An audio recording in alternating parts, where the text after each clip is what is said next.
నమస్తే అండి. నా పేరు ఆర్ఎస్ శ్రీకాంత్. మాది గోపాల్పూర్ విలేజ్, కరీంనగర్ రూరల్ మండలం, కరీంనగర్ డిస్ట్రిక్ట్ అండి.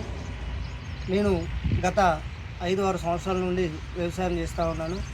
నేను అన్ని రకాల కూరగాయల పంటలు, బెండ, టమాటా, కాలీఫ్లవర్, క్యాబేజీ, ఆకుకూరలు కూడా పండిస్తూ ఉంటాను. ఇంతకుముందు వరి పొలం కూడా వేసినాను. నేను ఈ మధ్యనే ఒక ఇఫ్కవర్ మీటింగ్కి అటెండ్ అయ్యి నానో డిఏపి యూరియా గురించి తెలుసుకొని నేనైతే వాడడం జరిగింది.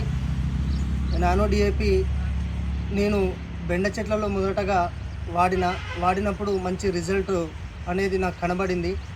మంచి పూత కానీ కాయ కానీ చాలా మంచిగా వచ్చింది.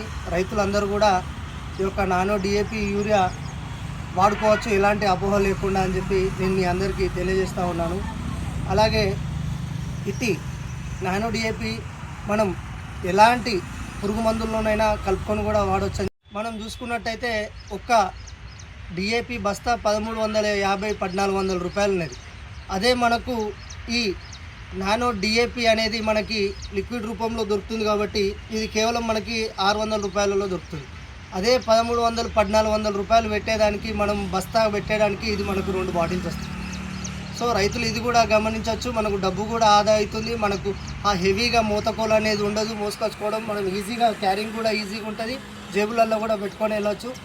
ఒక పంపుకి 20 లీటర్ల పంపుకి 100 ml అంటే పర్ లీటర్ 5 ml నేను డిఏపి కలుపుకొని కొట్టినాను, పిచికారి చేసుకున్నాను. రిజల్ట్ అయితే చాలా బాగుంది. రైతులందరూ ఎలాంటి అపోహ లేకుండా కూడా ప్రతి పురుగు మందులో కూడా కలుపుకొని వాడుకోవచ్చు. అందరూ కూడా వాడండి, చాలా బాగుంది రిజల్ట్.